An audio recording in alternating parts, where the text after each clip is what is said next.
अस्सलाम वालेकुम स्टूडेंट, उम्मीद है कि आप सब खैरियत से होंगे। और आज जो हमारा लेक्चर है वो है बेंजीन पर। ठीक है, लेक्चर स्टार्ट करने से पहले जो इस चैनल पर नए हैं काइंडली चैनल को सब्सक्राइब कर दें और लाइक का बटन प्रेस करना ना भूलें।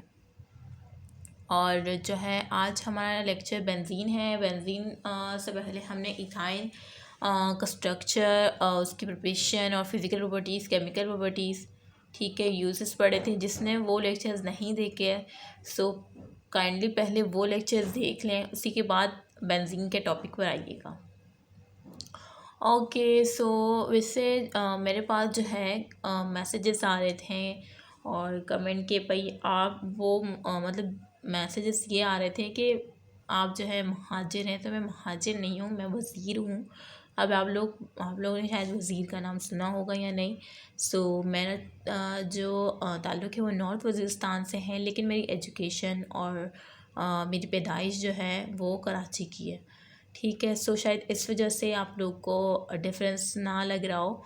लेकिन अब कोई पूछता है कि हाँ वज़ीर क्या पठान होते हैं। सो देखिए, पठानों में भी कास्टें होती हैं। ठीक है, कोई वो यूसुफजई होता है, कोई मसूद होता है, कोई XYZ बहुत से होते हैं। लेकिन जो आप लोगों ने सुनी है ना, जो बहुत आम है कराची में, पश्तो जिसे कहते हैं, सो वो हमारी ज़बान नहीं है। हम तो बिल्कुल ही उनसे बहुत ही अलग हैं, वो हमारी ज़बान नहीं है। और वो तो शायद वो तो कराची के ही हैं और उसे पश्तो कहते हैं। हम तो वज़ीर हैं और हमारा ताल्लुक़ नॉर्थ वज़ीरिस्तान से। फिर मुझसे मैसेज आया कि नॉर्थ वज़ीरिस्तान कैसा है। मैंने कहा बहुत ही खूबसूरत जगह है, और अगर आप लोग को वो जगह देखनी है विज़िट भी कर सकते हैं, जा सकते हैं। लेकिन आप लोग पता नहीं बोलेंगे कैसी जगह है। तो बहुत ही खूबसूरत जगह है, बहुत ही हसीन जगह है। मैं तो बचपन में गई थी, उसके बाद मेरा कभी जाना ही नहीं हुआ पढ़ाई की वजह से। सो अगर आप लोग को देखना है, और उसमें एक रस्मक है, मतलब एक शहर जैसा, तो उसे छोटा लंदन कहते हैं। बहुत ही हसीन और जमील जगह है। सो मैं आपको एक चैनल का नाम बता रही हूँ जिसे इल्हाम खान है। आप यूट्यूब पे सर्च कीजिएगा, लेकिन इल्हाम को ना कैपिटल ई से स्टार्ट कीजिएगा, ई से, आई से नहीं। ई से स्टार्ट करेंगे तो ही वो चैनल आएगा जिस पे नॉर्थ वज़ीरिस्तान की वीडियो आप देखेंगे, और रज़मा की वीडियो भी अपलोड है, और बहुत सी वीडियोस अपलोड है। ठीक है, सो वो आप देखेंगे तो आपको पता चलेगा कि कितना हसीन है। वहाँ पे फुटबॉल्स खेलने की अलग जगह है, और वो XYZ बहुत ही, अब तो बहुत ही उसमें मतलब तरक्की हो रही है। हमारे यहाँ गाँव ऐसा लगता ही नहीं कि ये गाँव है। तो आप लोग देखिएगा ज़रूर, ख़ास तौर पे रज़मा की वीडियो ज़रूर देखिएगा। सो ये चैनल जो है वो इल्हाम खान के नाम से है। सर, ये इल्हाम खान आपने ई से स्टार्ट करना है, यूट्यूब पे सर्च करना है इल्हाम खान, और सब्सक्राइब ज़रूर कर देना है, क्योंकि ये जो चैनल है मेरे मामू का चैनल है, और वो जब जाते हैं तो वीडियो बनाते हैं। ठीक है, सो आप लोग देखिएगा, बहुत ही हसीन जगह है। फिर मुझे कमेंट करके बताइएगा कि आपको नॉर्थ वज़ीरिस्तान और रज़मा कैसा लगा। ठीक है, और कमेंट बॉक्स में ज़रूर बताइएगा, और सब्सक्राइब करना नहीं भूलेगा, अपने फ्रेंड के साथ शेयर करना नहीं भूलेगा। ठीक है, सो स्टार्ट करते हैं हम benzene. In the early 19th century, यानी 19th सेंचुरी के स्टार्ट में, व्हेन ऑर्गेनिक केमिस्ट्री, जब organic chemistry was still developing, जब ऑर्गेनिक केमिस्ट्री क्या थी, यानी अभी डेवलप ही हो रही थी। ठीक है, ऑर्गेनिक कंपाउंड वर क्लासिफाइड एज ईथर, एलिफेटिक और एरोमेटिक, यानी ऑर्गेनिक कंपाउंड्स को अभी हम क्लासिफाइड ही कर रहे थे कि या तो ये एलिफेटिक है या फिर यह एरोमेटिक है। ठीक है, एलिफेटिक कंपाउंड और ओपन चेन। अब कोई पूछता है कि एलिफेटिक कंपाउंड क्या है, ये मैं बता चुकी हूँ। स्टार्ट के लेक्चर ज़रूर अटेंड कीजिएगा, चैप्टर 7 ऑर्गेनिक केमिस्ट्री के। अच्छा, तो एलिफेटिक कंपाउंड जो है और open chain, mean aliphatic compound जो है ये ओपन चेन कंपाउंड्स होते हैं। ठीक है, और एलिसाइक्लिक कंपाउंड, और इससे एलिफेटिक कंपाउंड को ही क्या कहते हैं, एलिसाइक्लिक कंपाउंड भी कहते हैं, जो कि ओपन चेन होते हैं। एंड वर्ड सो नेम, और इसके और भी बहुत से नाम हैं, बिकॉज क्योंकि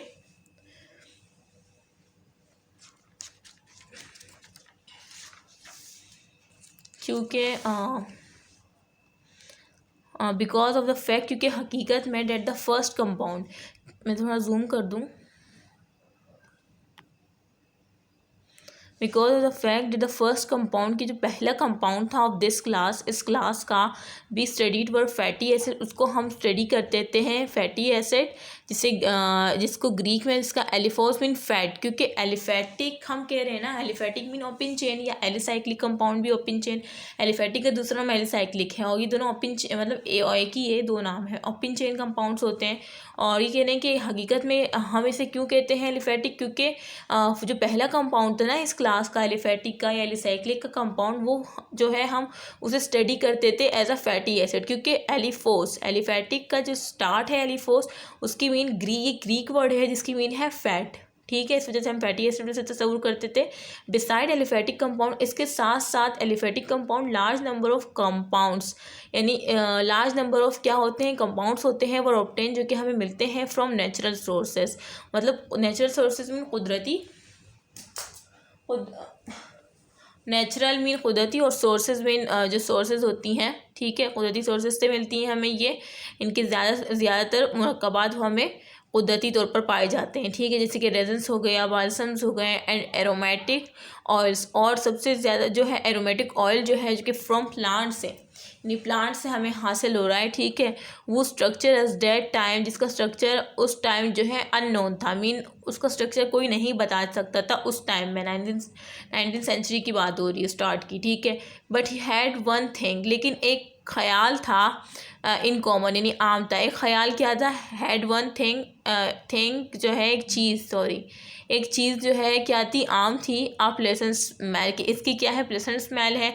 एंड वर्थ हस क्लासिफाइड, और इसे जैसे इसको क्लासिफाइड किया एरोमेटिक, सही है। यानी बस उसका स्ट्रक्चर किसी को नहीं पता था, बस ये पता था कि एरोमेटिक ऑयल जो है वो फ्रॉम प्लांट से हम हासिल कर रहे हैं, लेकिन इसका कोई स्ट्रक्चर उस वक्त में किसी ने नहीं बताया था, ठीक है। लेकिन बस ये चीज़ एक आम थी, जो कि क्या थी कि प्लेसेंट स्मेल ये जो ऑयल है प्लेसेंट स्मेल रखती है, और उसको क्लासिफाइड किया गया एरोमेटिक। अब ग्रीक, ये भी एक ग्रीक वर्ड है, एरोमा की मीन होती है प्लेसेंट स्मेल, क्योंकि इसकी प्लेसेंट स्मेल थी, इस वजह से इसे एरोमा यानी एरोमेटिक का नाम दिया गया, ठीक है। सो ये उस बेस पर इसको दिया गया है। सो ये भी एमसीक्यू में पूछा जा सकता है कि एरोमा जो है इसकी मीनिंग क्या है, स्मेल एक कौन सा वर्ड है, ग्रीक है, एलिफोस भी, ये सब एमसीक्यू एज एमसीक्यू पूछे जा सकते हैं। ये तो बेसिक सा इंट्रोडक्शन है, जो कि एज एमसीक्यू आ सकती हैं बातें, इस वजह से मैं पढ़ा रही हूँ। अच्छा, careful investigation of this compound, जो केयरफुल इन्वेस्टिगेशन है इन कंपाउंड की, show that they contain a much higher percentage of carbon content than corresponding aliphatic hydrocarbon।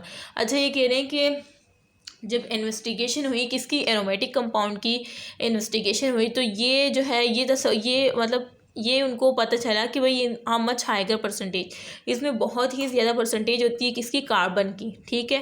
Contain than corresponding aliphatic hydro, यानी जो एलिफेटिक हाइड्रोकार्बन जो ओपन चेन हाइड्रोकार्बन है उससे कहीं ज़्यादा परसेंटेज है कार्बन की, किसमें, एरोमेटिक कंपाउंड में। And majority of simple aromatic compound, और जो मेजॉरिटी यानी ज़्यादातर एरोमेटिक कंपाउंड हैं कंटेन करते हैं एटलीस्ट 6 कार्बन एटम, और ज़्यादातर मतलब एरोमेटिक कंपाउंड ऐसे हैं जो कि सिर्फ 6 कार्बन एटम जो है कंटेन करते हैं, कम से कम 6 कार्बन होते हैं, लीस्ट 6 कार्बन एटम, ठीक है। It was also discovered that when these compound, और इसको जो है डिस्कवर किया गया, और इन कंपाउंड को जो है वो सब्जेक्टेड टू वेरियस स्टेटमेंट, यानी इसको एज सब्जेक्ट लिया वेरियस स्टेटमेंट, मुख्तलिफ स्टेटमेंट में। दे ऑफन यील्डेड बेंजीन और इस डेरिवेटिव, यानी बेंजीन को ख़ास तौर पे या इसके डेरिवेटिव को बेंजीन के, ठीक है, क्योंकि बेंजीन जो है एक एरोमेटिक और 6 कार्बन एटम है, ठीक है, इस वजह से बेंजीन का नाम आया। इट वॉज थस कंक्लूड, इस वजह से हम कंक्लूड कर सकते हैं that aromatic compounds were related, यानी इस वजह से हम ये कंक्लूड कर सकते हैं कि एरोमेटिक कंपाउंड जो है रिलेटेड होते हैं किससे, बेंजीन से, ठीक है, क्योंकि अभी मैंने बताया कि ये एक एरोमेटिक है और 6 कार्बन होते हैं इसमें। वो उस मॉलिक्यूलर फार्मूला, जिसका मॉलिक्यूलर फार्मूला क्या है, वो फाउंड टू बी C6H6। देखें 6 कार्बन है तो C6H6, 6 हाइड्रोजन भी है, ठीक है। सो यही इसमें बस यही बात हुई कि हाइगर परसेंटेज एरोमेटिक कंपाउंड में होती है देन एलिफेटिक कंपाउंड, ठीक है। और बेंजीन और उसको मुख्तलिफ ट्रीटमेंट में यूज़ किया जाता है, और ख़ास तौर पर बेंजीन की या इसके डेरिवेटिव्स जो होते हैं। और बेंजीन का फार्मूला, मॉलिक्यूलर फार्मूला C6H6 होता है, इसमें 6 कार्बन होते हैं। ये तमाम बातें मैंने बता दी। अब बेंजीन का छोटा सा इंट्रोडक्शन है, ठीक है। Benzene was first isolated, benzene को जो है सबसे पहले आइसोलेटेड आइसोलेट किया गया, किसने आइसोलेट किया? बाय फेराडे ने इन 1825। सो ये बात याद रखनी है, भले आप सन ना याद रखें लेकिन फेराडे को ज़रूर याद रखिएगा कि इसने बेंजीन को सबसे पहले आइसोलेटेड किया था and was found to be one of the constituent. और इसने ये पता भी लगाया कि ये क्या है, एक कॉन्स्टिट्यूएंट है किसका? कोल गैस, कोल टार का, ठीक है, बाय हॉफमैन्स इन 1845। सो ये बात याद रखिए कि फर्स्ट सबसे पहले आइसोलेट किसने किया था बेंजीन को? फेराडे इन 1825 में। और ये जो पता लगाया था ना कि ये कॉन्स्टिट्यूएंट है किसका? कोल टार का, यानी वॉज फाउंड टू बी, ये इन्होंने पता नहीं लगाया था फेराडे ने, बल्कि was found to be one of the constituent of coal tar by किसने? हॉफमैन। सही है, हाँ मैंने लिखा हुआ है इन 1845। यानी ये जो एक बात थी कि ये एक हिस्सा है, एक कॉन्स्टिट्यूएंट है किसका? कोल टार का, ये बात फराडे ने बताई थी बल्कि किसने बताई थी? हॉफमैन ने बताई थी। और किस सन में? 1845 में, ठीक है। आइसोलेट फेराडे ने किया था और ये कोल टार का एक कॉन्स्टिट्यूएंट ने ये बताया था हॉफमैन ने। ये ऐसा एमसीक्यूज आ सकते हैं ये दोनों लाइन्स। अच्छा, कोल टार एंड पेट्रोलियम, जो कोल टार है और पेट्रोलियम है आर द 2 मेन सोर्सेज, ये 2 मेन सोर्सेज हैं ऑफ ऑब्टेनिंग बेंजीन। ये भी एमसीक्यूज में आ चुका है कि 2 मेन सोर्सेज क्या है बेंजीन को ऑब्टेन करने के लिए। सो वो क्या है? कोल टार है और पेट्रोलियम है, जो कि हम यूज़ करते भी हैं। And is derivatives on industrial and commercial scale, और इसके जो डेरिवेटिव्स हैं जो कि इंडस्ट्रियल पर यूज़ किए जाते हैं, कमर्शियल स्केल पर, सही है। तो ये तमाम जो है आप ऑब्टेन कर सकते हैं 2 मेन सोर्सेज से। और 2 मेन सोर्सेज कौन से हैं? कोल टार एंड पेट्रोलियम। ये ऐसा एमसीक्यूज याद रखना है। फेराडे ने आइसोलेट किया था और ऐसा कॉन्स्टिट्यूएंट कोल टार किसने बताया था? हॉफमैन ने 1845 में। से ये बातें एज एमसीक्यूज पूछी जा सकती है। उससे पहले ही मैंने कुछ बातें बताई थी जो कि एज एमसीक्यूज आ सकती है। सो उम्मीद है कि आपको ये लेक्चर समझ आ गया होगा, ठीक है। फिर भी अगर इस लेक्चर से कोई भी रिलेटेड कोई भी क्वेश्चन आपके जहन में हो तो कमेंट बॉक्स में आप पूछ सकते हैं। इंशाल्लाह नेक्स्ट वीडियो में उसका आंसर करूँगी। सो ये तो हमने इंट्रोडक्शन, हाइड्रोकार्बन का इंट्रोडक्शन विद बेंजीन का इंट्रोडक्शन पढ़ लिया, ठीक है। और इंशाल्लाह नेक्स्ट वीडियो में मैं एक्सट्रैक्शन ऑफ बेंजीन आइसोलेशन पढ़ाऊँगी, ठीक है। सो आज तक हम यही तक रखते हैं और जो है अपनी दुआओं में जो ज़रूर याद रखिएगा और अपना ख्याल रखिएगा। लाइक का बटन प्रेस करना नहीं भूलेगा, अपने फ्रेंड के साथ शेयर करना नहीं भूलेगा, FB पर, इंस्टाग्राम पर, ठीक है। MD कैट ग्रुप्स में FB पर जो मौजूद होते हैं, ठीक है। और जो मैंने आपको नॉर्थ वलिस्तान और रज़मा की वीडियो देखने को कहा है वो ज़रूर देखेगा, बहुत ही हसीन जगह है। आप जब वो वीडियो देखेंगे ना तो आपके दिल में एक जो है ख्वाहिश उभरेगी कि भाई मुझे भी इस जगह विज़िट करना है। और अब तो आप जा सकते हैं, कोई सख्ती नहीं है वहाँ पे, ठीक है, आराम से जा सकते हैं। तो आप ज़रूर देखिएगा। इल्हाम खान यूट्यूब चैनल पर सर्च कीजिएगा, लेकिन इल्हाम को जो है ई से स्टार्ट कीजिएगा, आई से नहीं कीजिएगा, ई से स्टार्ट कीजिएगा। सो इल्हाम खान चैनल आएगा, उस पर प्रोफाइल पे एक पिक भी लगी होगी एक लड़के की, सही है। सो वो जो है उसको ज़रूर सब्सक्राइब कीजिएगा, वो मेरे मामू का चैनल है। सो ज़रूर सब्सक्राइब कीजिएगा और बताइएगा कि आपको कैसा लगा। ओके, मुझे इजाज़त दे, अपनी दुआ में ज़रूर याद रखिएगा। अल्लाह हाफ़िज़।